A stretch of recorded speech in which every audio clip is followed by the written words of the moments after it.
전우자로 한 번만 이렇게 인사합시다. 하나님이 당신을 끝까지 사랑하십니다.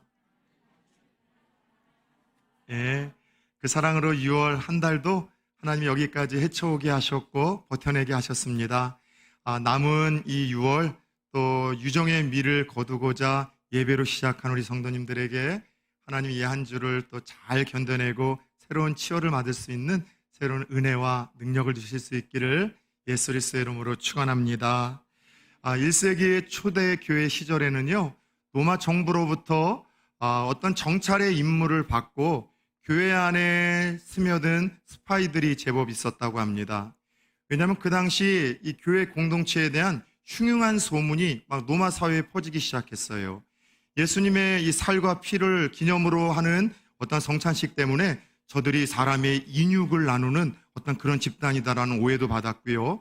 피 한 방울 섞이지 않은 이들이 한 공동체로 모여서 형제 자매라고 이야기를 하다 보니 아마도 모 눈에는 뭐만 보인다고 저들이 타락한 집단이 아닌가, 반사회적인 집단이 아닌가, 그런 오해와 곡해를 받았기에 도대체 무엇을 하는 집단인지 이 궁금한 정부가 스파이들을 교회 곳곳으로 침투를 시켰습니다. 그리고 참 흥미로운 것은 그런 정찰의 임무를 띈 이 스파이들이 몰래 교회 안에서 거짓 성도들로 활동한 후에 정부의 이 어떤 정찰 내용을 보고할 때는요, 모두가 똑같은 한결같은 이런 내용들로 고백을 하더랍니다. 다른 건 모르겠고 저들이 서로 사랑하는 자들입니다. 저들은 서로 소중히 여기는 사람들입니다. 저들은 그리스도인들은 서로 사랑하고 소중히 여기는 사람인 것만큼은 분명하다라는 이 정찰 고백을 모든 정찰 이 스파이들이 당국에 그렇게 이야기를 하더라는 것이죠. 이런 이유로 로마 황실과 귀족들 사이에는요, 그 당시 예수 믿는 사람들로 인해서 이런 유행어가 생겼다고 합니다. 한 번만 따라서 해봅시다. 보라, 저들이 얼마나 서로 사랑하는지를. 때로는 그리스도인들을 부러워하는 마음으로, 때로는 그리스도인들을 좀 비꼬고 조롱하는 표현에서 보라, 저들이 얼마나 서로를 사랑하는지, 바로 이 유행어가 로마 황실과 귀족들 사이에 여러분들 그렇게 흥행되었다고까지도 했다고 합니다. 그런 의미에서 저는 오늘 이 시대의 교회와 성도들도 비신자들의 관점에서 이런 교회와 성도들로 묘사가 될 수 있을까 한번 생각을 해보았습니다. 예전에 한 목사님이 지하철에서 본인이 경험한 한 에피소드를 이 칼럼으로 적어 내려가신 걸 읽으면서 참 공감도 되지만 안타까웠던 적이 있습니다. 목사님 한번 지하철을 타고 가는데 지하철 한쪽 칸에 아마도 서로 친했던 친구들인 것 같대요. 근데 두 사람이 무언가 의견 다툼을 조금 이렇게 내는 것 같더니 서로 조금 이렇게 감정이 고조돼서 다투기 시작을 하더랍니다. 그래서 함께 했던 그 일행 중에 한 사람이 두 사람을 말리기 위해서 야, 여기가 교회인 줄 알아? 왜 싸워? 이렇게 하면서 말리더라는 거예요. 근데 그것도 목사인 자기는 좀 뜨끔했는데 싸우던 사람들이 괴면 적었는지 이렇게 그 사람한테 이야기를 하더랍니다. 어디서 우리한테 설교질이야? 그래서 적어도 여러분, 오늘날 교회와 성도들이 예수 믿는 사람들에게는 무언가 서로 사랑하는 소중히 여기는 사람들이 아니라 서로 좀 다투고, 그리고 여러분 속과 겉이 다른 사람들로 묘사되어지고 있고 비춰지고 있는 것은 아닌지 모르겠습니다. 그런 의미에서 저는 이 시대 교회와 성도들이 정말 사모하고 회복해야 될 삶과 정신이 하나 있다면 사랑이라고 생각을 합니다. 오늘 시대 교회와 성도들이 무엇보다도 하나님 앞에서 드려야 될 기도 제목과 구해야 할 은사가 있다면 사랑이라고 할 수 있습니다. 사실 기독교의 핵심 가치가 사랑이라고 할 수 있지 않겠습니까? 사랑의 사도라고 일컫는 이 사도 요한은 요한 1서에서 하나님 그분의 본질 자체가 사랑이라고 이야기를 하며 사랑의 중요성에 대해서 우리에게 강조한 바가 있습니다. 여러분, 더 나아가 사랑은 예수님께서 제자들에게도 마지막으로 하신 설교 중에 강조하신 새로운 명령이기 때문에 이 사랑은 교회와 성도들의 따라 세우시다 사명이요 축복에 이르는 길이다. 그래서 어떠한 상황, 어떠한 이유에서도 교회와 성도들은요, 서로 사랑하기를 포기하지 말아야 될 그런 여러분 사명과 그런 의무가 있다는 것을 우리는 알아야 됩니다. 그런 의미에서 오늘 함께 읽었던 본문에는요, 그런 서로 사랑함의 중요성에 대해서 우리에게 말씀하시는 주님의 설교가 담겨 있습니다. 예수님은 십자가에 돌아가시기 전날 밤 제자들과 함께 유월절 만찬을 나누시고 제자들의 발을 씻기시며 자신에게 남은 얼마 되지 않은 그 시간을 오롯이 제자들을 사랑하는 일에 쏟으셨습니다. 다른 이유가 아니죠. 사람은 빵과 밥으로만 살 수 있는 존재가 아니라 사랑받은 추억과 흔적으로 살아내는 존재들이기 때문에 예수님 떠나신 후에 제자들이 당할 핍박과 모진 고난 속에서도 그들이 흔들리지 않고 이겨낼 수 있는 것은 다른 것이 아니었었어요. 주님으로부터 받았던 그 사랑, 그 추억을 가지고 이겨낼 수 있기에 주님은 오롯이 자신에게 남은 시간을 제자들을 끝까지 사랑하는 일을 위해 쏟으셨다. 지난주에 함께 말씀을 나눴습니다. 이후 주님은 자신이 떠난 후에 홀로 남게 될 제자들을 향해서 유언과 같은 고별 설교를 들려주십니다. 그래서 오늘 있는 이 요한복음 13장서부터 16장까지는 예수님이 이 땅에 떠나시기 전에 마지막 날 밤 제자들에게 들려주는 유언과 같은 고별 설교의 내용이 기록이 되어 있습니다. 여러분 어떤 내용일까요? 그 고별 설교의 주된 핵심 메시지가 함께 읽은 본문 34절, 35절에 기록되었는데 제가 한번 읽어드리겠습니다. 새 계명을 너희에게 주노니 서로 사랑하라. 내가 너희를 사랑한 것 같이 너희도 서로 사랑하라. 너희가 서로 사랑하면 이로써 모든 사람이 너희가 내 제자인 줄 알리라. 아멘. 따라서 해봅시다. 새 계명을 주노니 서로 사랑하라. 예, 주님께서 마지막 제자들에게 들려주셨던 유언과 같은 고별 설교의 핵심 주제는요, 새 계명을 주는데 너희가 서로 사랑해야 된다는 말씀이었었어요.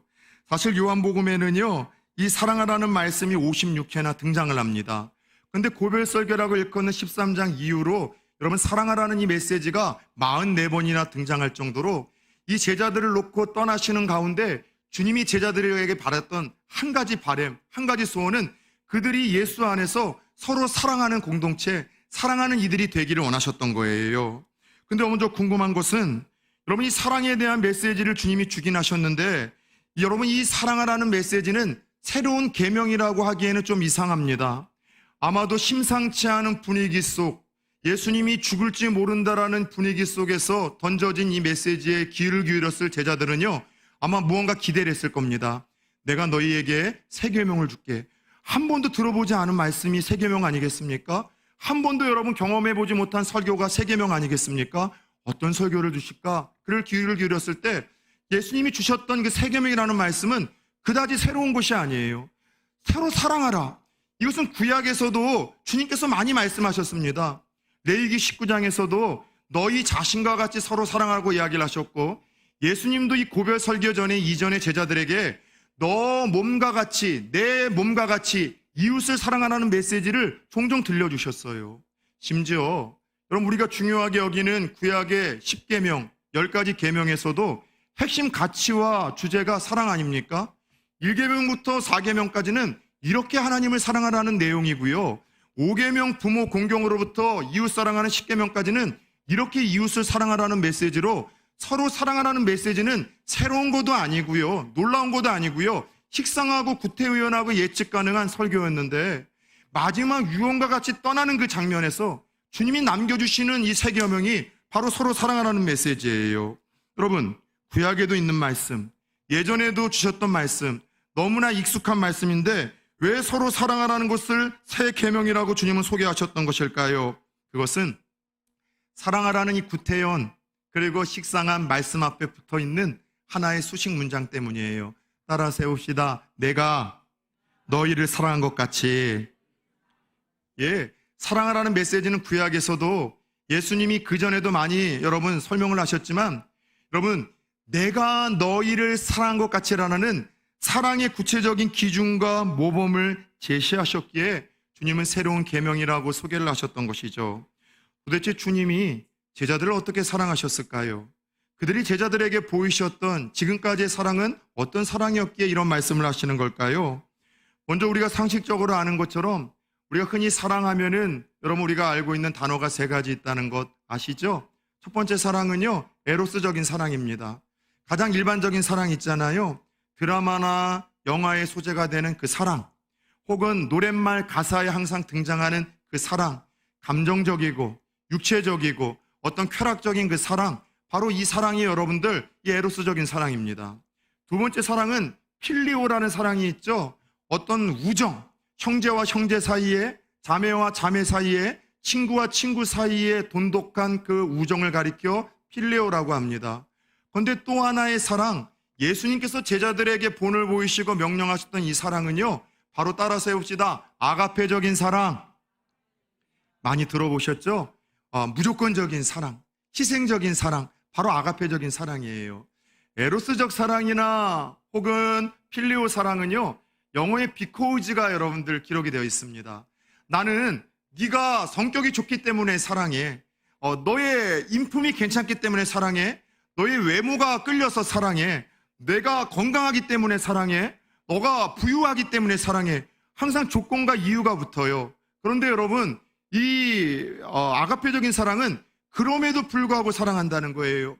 마치 부모가 자식을 향한 그 사랑, 무조건적이고 희생적인 사랑인데, 예수님이 제자들에게 본을 보이시고 유언과 같이 남기시는 사랑은 이 에로스적인 사랑이에요. 그분의 사랑을 정리해 보자면요, 차별이 없는 사랑이었고요, 끝까지 하신 사랑이었었습니다. 그동안 제자들에게 일관성 있게 보이셨던 주님의 사랑은요, 여러분 그 대상의 자격과 신분을 초월하셨습니다. 출신 배경도 따지지 아니하고 직업도 따지지 아니하고 성격도 초월하고 그렇게 품어주고 그렇게 여러분 끌어안았던 사랑이 주님의 사랑 아니겠습니까? 더 나아가 주님이 제자들에게 본을 보이시고 가르치셨던 사랑은요, 끝까지 포기하지 않는 사랑이었어요. 지난주 함께 말씀을 통해서 나누었던 것처럼 심지어 자신을 팔려는 검은 속내를 품고 있었던 가룟 유다에게조차도 말이죠. 예수님은 가룟 유다에게 계속해서 기회를 주셨습니다. 돌이킬 기회, 배신하지 않을 기회, 망하지 않을 기회. 왜요? 사랑하셨기 때문이에요. 그 사랑 때문에 그 끈질긴 거룩한 집착으로 가룟 유다에게 한 번 더 돌이킬 수 있는 기회, 그가 회개할 수 있는 기회를 주셨지만, 그러나 끝까지 포기하지 않고 주시는 그 기회를 주님이 포기하셨던 것이 아니라 가룟 유다가 포기하여 배신과 멸망의 길로 걸어갔던 바 우리가 알고 있지 않습니까? 그러나 베드로는 어떻습니까? 똑같이 가룟 유다보다도 더 어찌 보면은요, 주님에게 큰 상처를 남긴 제자가 베드로일 거란 생각을 갖습니다. 베드로는요, 주님의 면전 앞에서 주님을 모른다고 부인을 했습니다. 거기까지는 그럴 수 있죠. 대놓고서 욕을 하고 저주까지도 하며 맹세를 했습니다. 그런 베드로를 향해서도 주님은 포기하지 아니하시고 도망쳤던 그 자리까지 끝까지 찾아가셔서 한 번 더 기회를 주시고 치료하시고 회복시키셨던 사랑, 차별하지 않는 사랑, 끝까지 포기하지 않았던 이 아가페적인 사랑이 주님께서 본을 보이시고 명령하셨던 사랑이었었다는 것이죠. 여러분들, 제자들을 향한 사랑, 더 나아가 오늘 우리를 향한 예수님의 사랑은 이런 사랑인데, 이와 같은 사랑을 너희도 하라는 새 계명을 주신 거예요. 저는 여러분들에게 좀 조용히 묻고 싶습니다. 오늘과 같이 이런 사랑의 주제가 되는 메시지를 듣기 전에 여러분 어떤 생각을 갖고 메시지 앞에 섭니까? 또 사랑의 이야기야? 구태에 의연한 이야기, 식상한 이야기, 뻔히 예측 가능한 또 사랑에 대한 주제야? 그럼 그렇게 생각하며 무덤덤하게 받을 수 있으시겠죠. 죄송하지만 저는 사랑에 대한 메시지는 되도록 좀 저는 여러분들 넘기고 싶은 그런 부끄러운 목사입니다. 목사로서 설교하기가 되게 좀 부담스러운 이 본문이나 주제가 있는데, 저한테는 첫 번째 용서하라는 메시지. 참 제가 예수님도 아니고 모든 사람들 용서하고 품어주는 거 이게 쉽지 않아요. 더 나아가 두 번째 이와 같이 사랑하라는 메시지. 제가 하나님도 아니고 예수님도 아닌데 이쁨 받을 사람은 사랑하는 거 쉽지만 어떻게 여러분 모든 사람들 다 사랑해요? 사사건건 미운 말만 하고 미운 행동만 하고 그냥 주는 것 없이도 그냥 성향과 기질상 무언가 거부감이 생기는 사람이 있는데, 그런 사람들 다 사랑하라는 이 메시지 앞에는요, 제가 참 초라해져요. 메시지 앞에는 부담을 갖습니다. 사랑하는 그 말씀에 순종하지 못하는 목사로서 여러분들, 저는 낙심이 됩니다. 그래서 되도록이면 사랑이라는 메시지를 여러분 저는요 넘기고 싶어요. 그래서 제가 여러분 좋아하는 설교가 강해 설교 아닙니까? 목사가 하고자 하는 어떤 주제를 정해놓고서 성경 여기저기에서 근거 구절로 삼아서 어떤 의도한 메시지를 선포하는 것이 아니라 하나님의 말씀대로 흘러가면서 때로는 내게 찔림이 되고 부담이 되더라도 성도님들과 종이 들어야 될 설교를 하는 것이 좋아서 저는 이렇게 주제 강해 설교를 합니다. 근데 오늘 사랑에 대한 메시지예요. 근데 한번 물어봅시다. 사랑에 대한 메시지에서 늘 부담을 갖는 게 목사 한 사람의 이야기입니까? 사랑하는 그 말씀 속에서 순종하지 못하는 것 때문에 늘 부끄럽고 그런 나 자신이 한심스러워서 하나님 때로는 죄책감도 갖고 절망도 하는 것이 목사 한 사람의 감정입니까? 여러분들은 어떻습니까? 그런데 여러분, 오늘 주신 새 계명은 그냥 사랑하라는 정도가 아니라 내가 너희를 사랑한 것 같이 사랑하라는 그런 아가페적인 사랑, 무조건적이고 희생적인, 훨씬 더 우리가 감당하기 힘든 부담스러운 사랑을 주님이 마지막 고언 설교, 고별 설교에서 유언과 같이 들려주고 있다는 것이죠. 여러분, 그래요. 오늘 주께서 우리에게 본을 보이시고 마지막으로 명령하신 아가페 설교는요, 사랑은요, 마음이 내킬 때 하는 감정적인 사랑 아닙니다. 사랑의 감정과 마음이 생기지 않아도 해야만 되는 사랑, 가슴이 차갑고 냉랭해도 해야만 하는 사랑, 그럼에도 포기하지 말고 순종해야 되는 사랑이 아가페의 사랑입니다. 주께서 명령하셨기에 계명이에요. 했으면 좋겠다는 권면이 아니라 십계명처럼 반드시 해야 된다라는, 이것은 명령입니다. 싫든 좋든 감정이 있든 없든 가운데 행동으로 옮기고 순종해야만 하는 의지적이고 희생적인 사랑이라고 할 수 있겠죠. 궁금한 것은 그것 아닙니까? 도대체 우리가 부담스러워할 것 아시고 쉽게 순종할 것, 우리가 이 어렵다는 것을 아시면서도 왜 주님은 이런 아가페적인 사랑을 떠나시는 마당에 남아있을 제자들에게 들려주셨던 것일까요? 첫 번째, 이 아가페의 사랑을 하게 될 때 얻게 되는 은혜와 복이 있기 때문이에요. 첫 번째는요, 서로 사랑하는 삶을 살 때 제자들은 이후 주님의 부재를 서로 따뜻하게 채워갈 수 있었기 때문입니다. 이제 이 설교를 하신 후에 12시간도 되지 않아 그날 밤 주님은 대제사장 무리들에게 잡히시고 총독과 헤롯 대왕 관저에 끌려다니시다가 결국은 십자가에 오르시어 죽게 되십니다. 주님이 죽고 난 후에 남아있을 제자들 상상해 보셨습니까? 제자들에게는 하늘이 무너지는 일 아니에요. 예수님 하나 바라보고 자신의 고향도 다 떠났고 자신의 직업도 다 버리고 예수님과 함께하고 지금 예루살렘까지 왔는데 예수님 죽게 되고 자신들 홀로 남았을 때 그들이 여러분 느꼈을 그 당혹감, 절망감, 공허감 상상이나 여러분 되십니까? 실제로 예수님 돌아가신 후에 제자들이 어떻게 했습니까? 자신들도 잡혀 죽을지 모른다는 두려움에 휩싸여 어느 한 제자의 집에 숨어서 문 꼭꼭 틀어 잠그고 그렇게 옹기종기 모여 있었던 제자들의 모습을 이후로 우리는 만나게 될 것입니다. 여러분, 그때 제자들 중에 그 두려움과 낙심 속에서 누군가가 서로 이런 말을 했다고 합시다. 당신 때문이야. 너 때문이야. 이게 가룟 유다 때문이고 수제자이고 큰 소리 쳤던 베드로 당신이 예수를 부인하고 저주했기 때문이야. 너희도 다 그랬잖아. 서로 비난하고 서로 조롱하고 서로 손가락질을 할 때 제자 공동체가 주님의 부재를 견뎌낼 수가 있었겠습니까? 천만의 말씀, 그럴 수 없었을 거예요.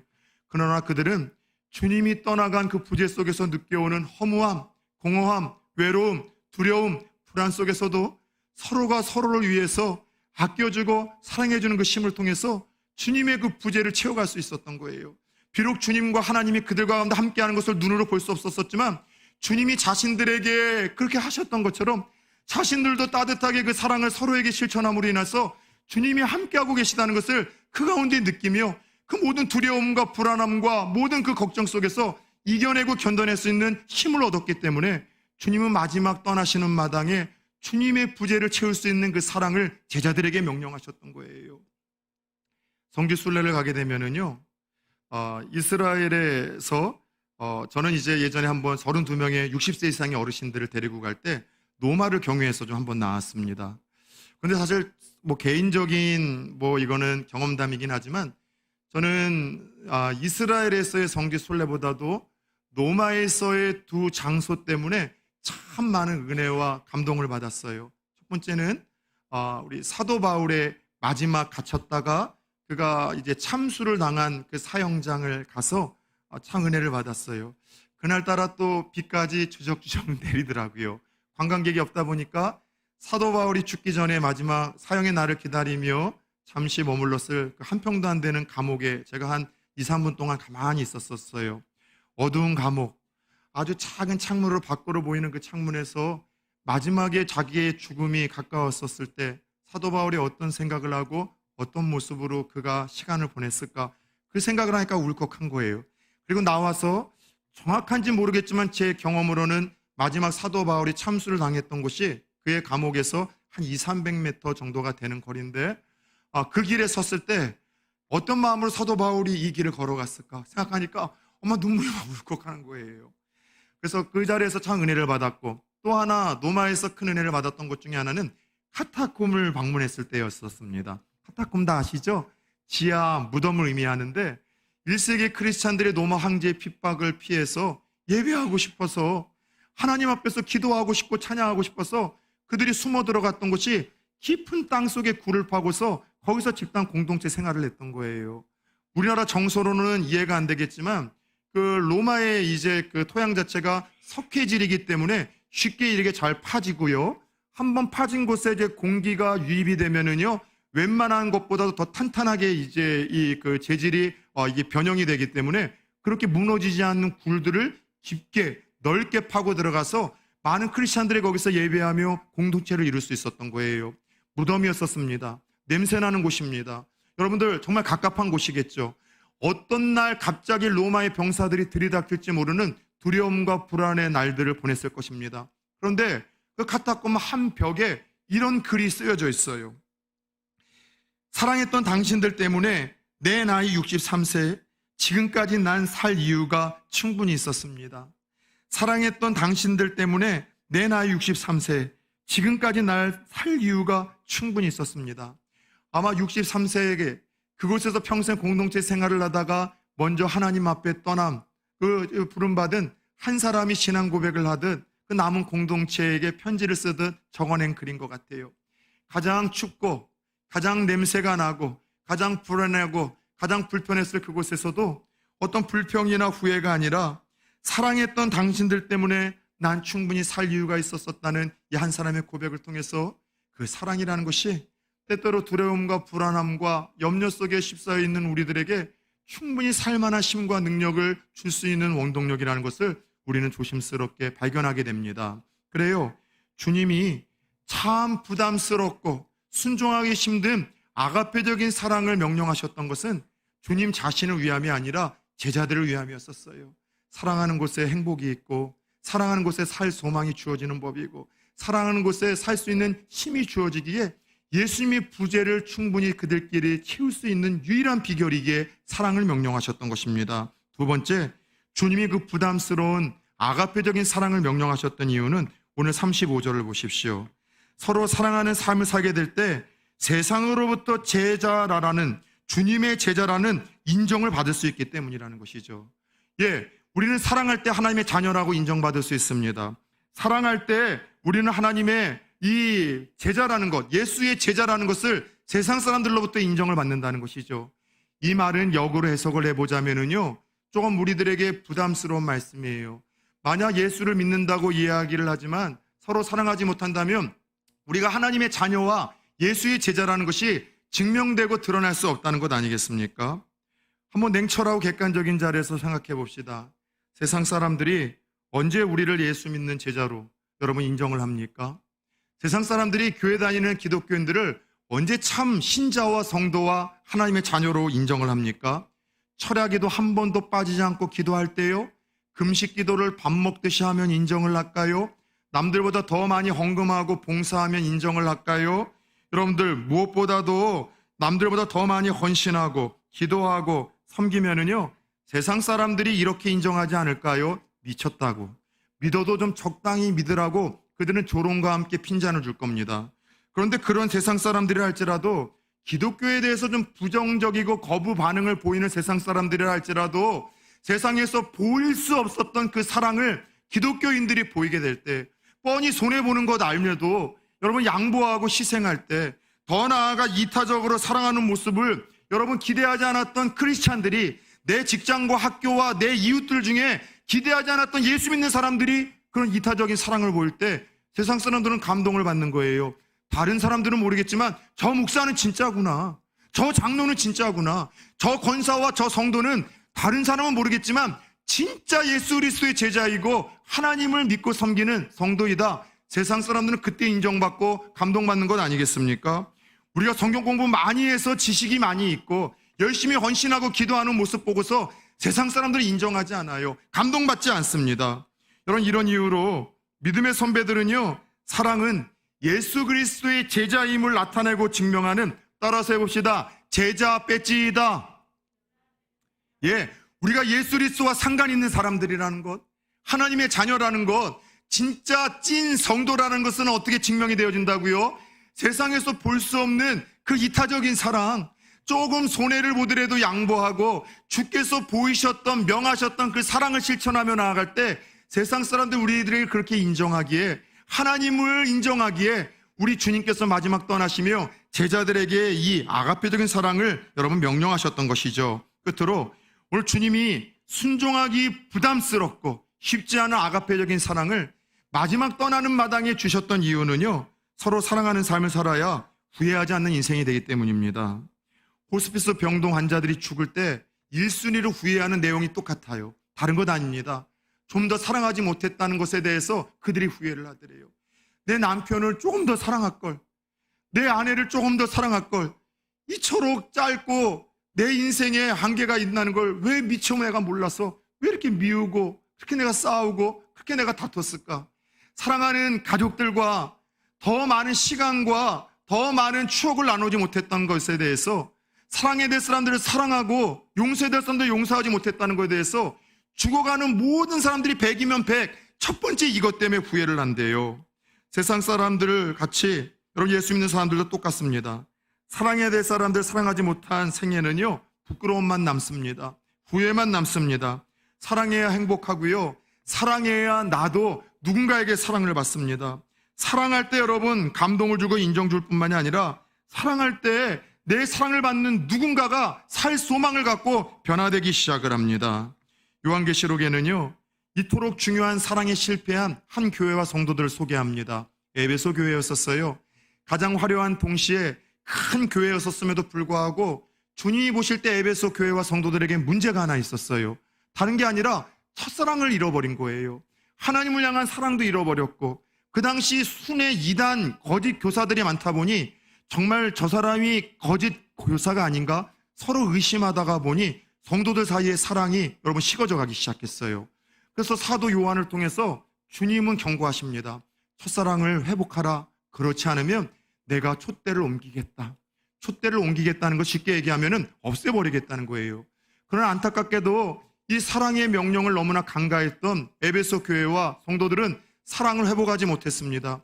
결국 지금도 터키에 가보면은요, 절대로 여러분 무너질 이유가 없었던 그 도시 있는데, 그 화려하던 도시가 왜 황폐해졌는가? 잦은 지진과 갑자기 나타난 모기때로 인해서 사람이 살 수 없어서 다 버리고 황폐해진 도시가 되어버리고 말았습니다. 하나님께서 말씀대로 경고하신 대로 심판하셨던 거예요. 우리에게 주시는 동일한 메시지가 있습니다. 교회와 성도가 사랑을 빼면, 따라서 해봅시다, 존재할 가치가 없다. 되게 부담스러운 이야기지만 교회와 성도에게 이 사랑은요, 어떤 이유와 상에서 포기하지 말아야 될 여러분 사명과 유일한 축복의 길이에요. 그래서 주님은요, 마지막 후회하지 않는 인생, 우리가 진정 행복하고 사랑하고 사랑을 받고 누군가에게 의미 있는 어떤 인생을 제공하고 누군가를 변화시킬 수 있기 위해서 우리에게 이 마지막 희생의 사랑을 주님께서는 원하셨던 것이죠. 여러분 궁금한 것은 그겁니다.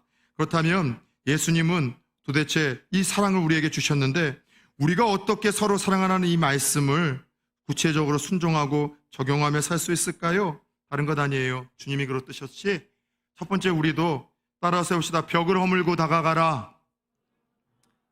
벽을 허물고 다가감으로 우리 아가페적인 사랑을 여러분 내게 속한 이들과 내가 주어진 곳에서 행해야 됩니다.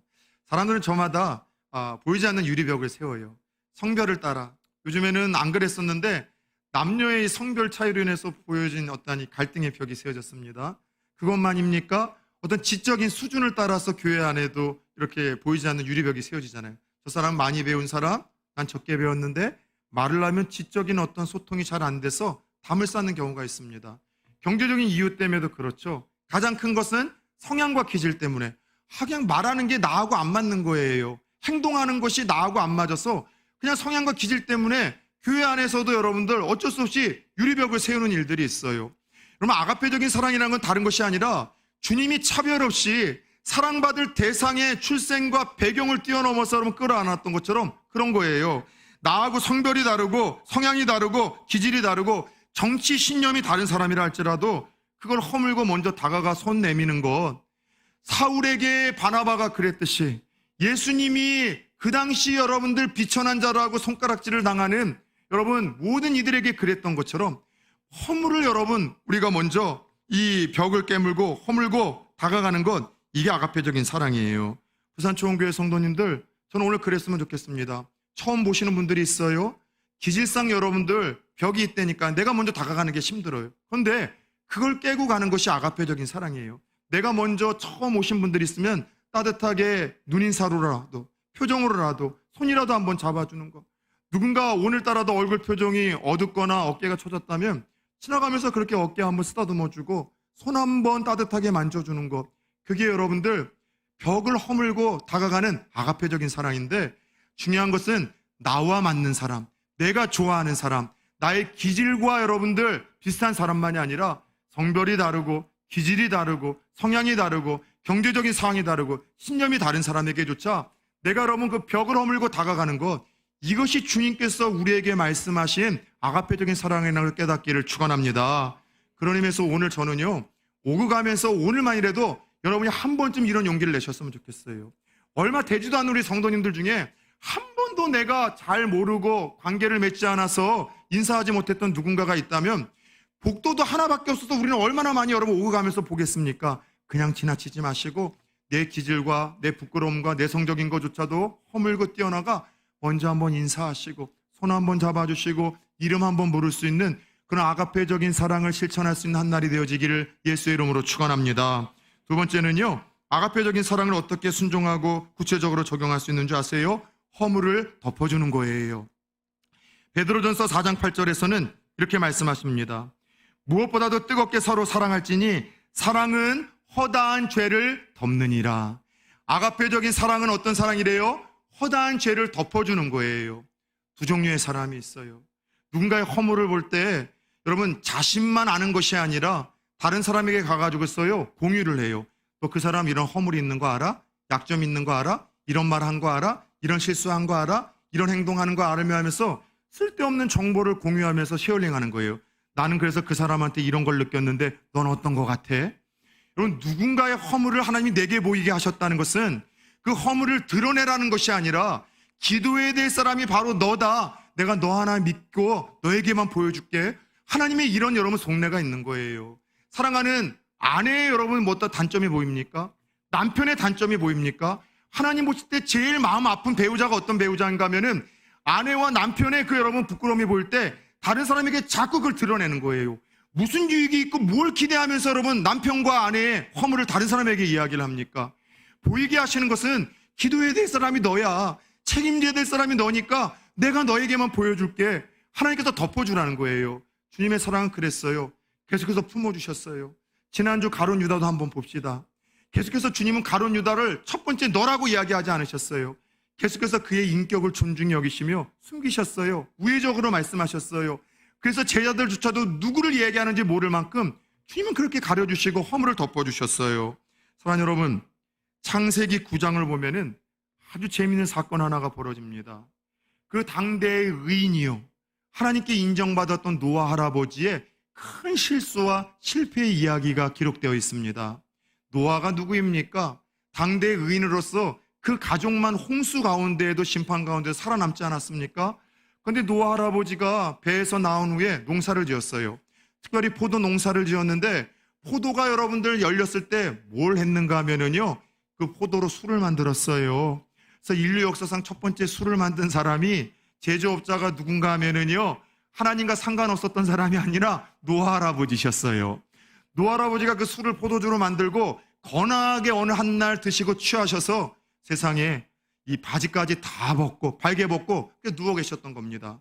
그런데 그 모습을 세 아들이 봤어요. 셈과 함과 야벳이란 아들이 봤는데, 이 셈과 야벳이란 두 아들은 아버지가 술 드시고 주정하면서 그 발궈벗고 누워있을 때 그 모습을 보지 않으려고 뒷걸음질을 쳤어요. 성경을 보면.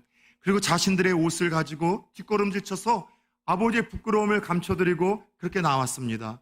그런데 이 또 다른 아들 하문요, 아버지가 미쳤다, 망령이 났다, 가서 보라, 온 동네에 아버지 술 드시고 발가벗고 누워있다고 부끄럽다고 소문내기 시작했습니다. 하나님이 보실 때에는 바른 소리 옳은 소리한 이 함에게 하나님이 인정해 줄 것 같지만 책망을 해요. 오히려 이 셈과 야벳, 아비의 부끄러움 허물을 덮어줬었던 이 셈과 야벳의 후손들을 축복하시고, 함을 하나님이 책망을 하시며 그 후손은 다른 사람들, 셈과 이 야벳의 지배를 받는 이 가나안 족속이 될 것이라고 주님께서 저주를 하셔서, 조금 조심스러운 해석이긴 하지만 그 가나안 후손들이 누군가 하면은 지금의 아프리카 사람들이라고도 이야기를 좀 해서 그런 소식들이 좀 있긴 합니다. 조심스러운 좀 해석이긴 합니다. 왜냐하면은 중세시대에 이 말씀을 악용하고 도구화해서 이 서구 열강들이 아프리카를 그래서 막 지배했던 일들이 있었지만, 어쨌든 조심스럽게 하나님께서는 허물을 드러내는 자들에 대해서 하나님은 심히 분노하시고 심판하셨다는 거예요. 사랑 여러분, 아가페적인 사랑이라는 것은 다른 것 아니에요. 내 사랑하는 배우자들의, 내 사랑하는 가족들의, 내 사랑하는 누군가의 허물이 있을 때 따라서 해봅시다. 감추고 품어주는 것. 그게 여러분 아가페적인 사랑, 이것을 우리의 삶에서 실천하고 구체적으로 표현하는 거예요. 서로 사랑하는 이 말씀을 통해서 인류를 사랑하는 것 아니에요.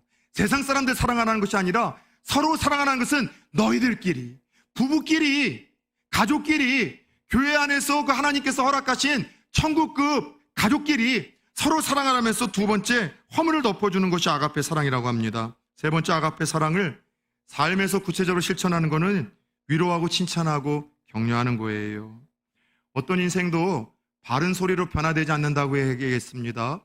옳은 소리로 사람 변화시키는 방법은, 죄송하지만 여러분, 그래도 이게 교육에 그래도 한 분야에서 평생 살았던 제가 그렇게 여러분 어떤 실효성을 제가 경험해 본 적이 없어요.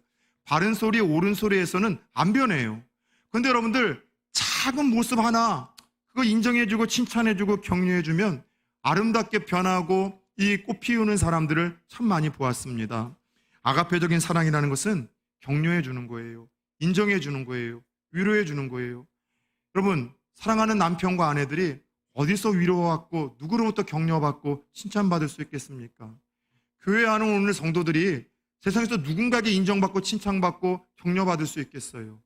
그 모임을 위해서 하나님께서는 공동체를 허락을 하신 거예요. 언젠가도 이야기를 했잖아요. 남편과 아내가 사이가 너무 안 좋았습니다. 심지어 이 아내는 남편에게 권태로움까지 느끼다 보니 이 부부가 맨날 싸웠어요. 그러던 어느 날 갑자기 아내의 행동이 달라지기 시작했습니다. 남편이 들어오면 아주 지긋한 눈빛으로 보기 시작하고, 또 웃으며 남편의 출근을 맡기 시작하고, 맛있는 밥, 따뜻한 밥을 챙겨주기 시작을 하고, 간식도 주기 시작하고, 한 번도 그런 적이 없었는데 살갑게 스킨십도 하기 시작하고, 가끔씩은 남편의 손과 발을 씻겨주기도 하더랍니다. 남편이 처음에는요 놀랐어요. 이 여자가 미친 것 아닌가? 무슨 꿍꿍이가 있는 것 아닌가? 두렵겠죠. 근데도 지속적으로 일관성 있게 아내의 그런 어떤 섬김을 보면서 남편도 변화되기 시작했어요. 아내를 더 귀히 여기기 시작했고, 사랑하기 시작했고, 아내를 위해서 지갑을 열기 시작했고, 아내의 이야기에 귀를 기울이기 시작을 했죠. 그러던 어느 날 남편이 이제 아내의 책상 화장대에서 아내가 평소 놓지 않는 책 한 권을 봤는데, 그 책의 이름이 이런 거래요. 개를 잘 다루는 방법.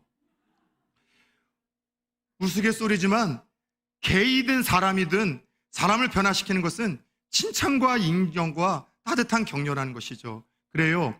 아가페적인 사랑이라는 것은 내가 할 수 없는 나와 너무나 고차원적인 사랑이 아니라 내 남편, 내 배우자에게 인정 한번 더 해주는 거예요. 수고했다고, 당신이 최고라고, 오늘 음식은 더 맛있다고, 오늘따라 더 이쁘다고, 오늘따라 당신이 더 사랑스럽다라고.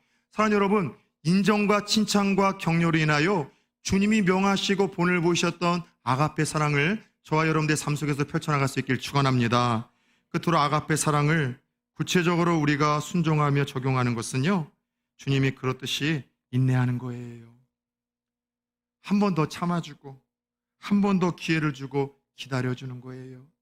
우리가 그렇게 인정하고 칭찬해도, 우리가 그렇게 허물을 덮어줘도, 그렇게 이 벽을 허물고 다가가도 내가 기대했던 대로 상대는 직시로 바뀌지 않을 수 있어요. 더 밉상이 될 때가 있어요. 더 차갑게 대할 때가 있어요. 더 화나게 할 때가 있어요. 그럼에도 불구하고 주님이 그러셨던 것처럼 참고 한 번 더 기회를 주는 것, 기다려주는 것, 이게 아가페적인 사랑인데, 여러분, 우리가 부담스럽고 부끄러워했던 이 순종하기 힘들었던 아가페 사랑을 우리에게 허락하셨던 것은 단지 주님께서는 우리를 위함이었었어요. 여러분, 용서하고 용납하고 사랑해야, 그래야 우리가 삽니다. 여러분들, 사람이 이 암이 걸리거나 마음의 병이 걸리는 이유는요, 스트레스와 누군가를 미워하는 마음이에요. 근데 사랑하는 마음을 갖기 시작하면 우리 몸 안에 있는 모든 내적인 병들은요 80% 90% 다 사라진다는 거예요. 마찬가지로 여러분들, 이 불이 나면은요 직접적으로 불에 타 죽는 사람은 10% 20%도 되지 않습니다.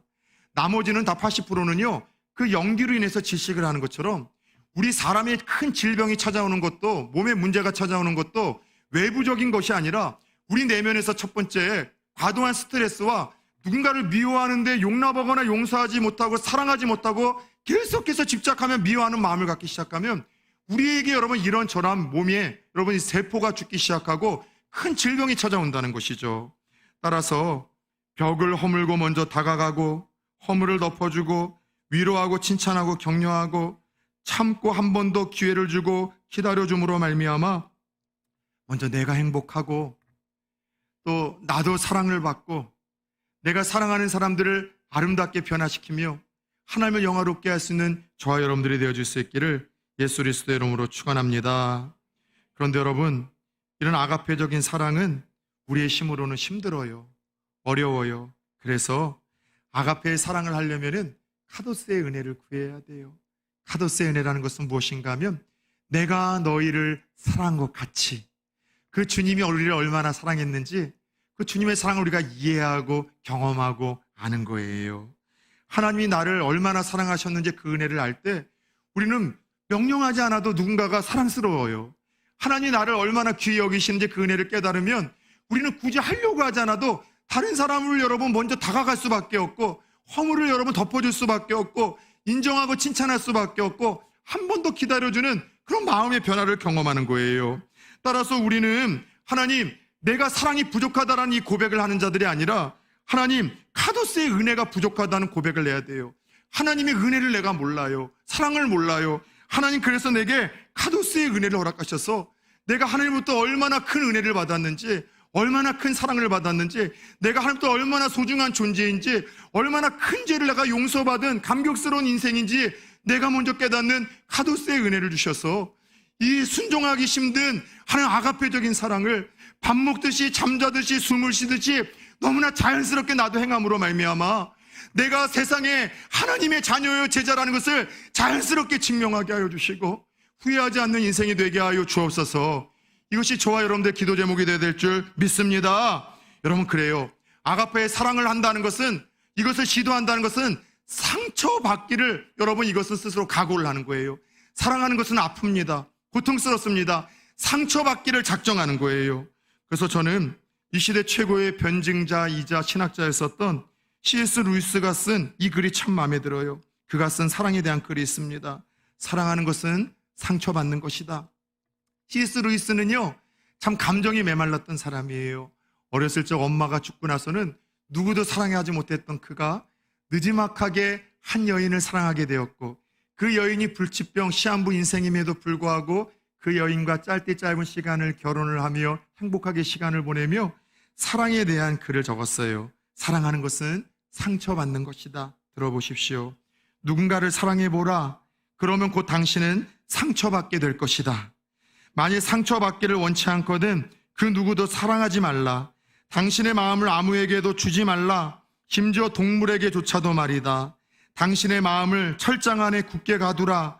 그리고 적당한 예의와 고상한 취미로 당신의 마음을 꽁꽁 동여매라. 그러면 당신은 결코 상처를 받지 않게 될 것이다. 그러나 한 가지, 그 안에서 당신의 마음은 누구도 사랑할 수 없는 굳은 마음으로, 누구도 가까이 할 수 없는 단단한 마음으로, 누구도 치료할 수 없는 치료불능의 마음으로 변해갈 것이다. 사랑하셨기에 예수님은 평생 상처를 받으셨습니다. 상처를 받으시며 평생 사셨음에도 불구하고 그분은 끝까지 심지어 십자가에 돌아가시는 그 순간까지도 사랑하기를 멈추지 않으셨습니다. 사랑만큼 가장 가치 있고 의미 있고 아름답고 행복하며 하나님을 보여줄 수 있는 방법은 없었기 때문이죠. 오늘 하루만이라도 좋습니다. 단 이 한 주만이라도 좋습니다. 주님이 친히 본을 보이시고 명령하셨던 것처럼 서로 사랑하기를 포기하지 마시고 다시 한번 구체적으로 우리의 삶 속에서 실천하고 적응해 나가심으로 말미암아 그 하나님의 사랑이 우리 안에 더 크고 풍성하게 채워짐을 경험할 수 있는 특별한 한 날과 주인공들 될 수 있기를 주 예수 그리스도의 이름으로 축원합니다.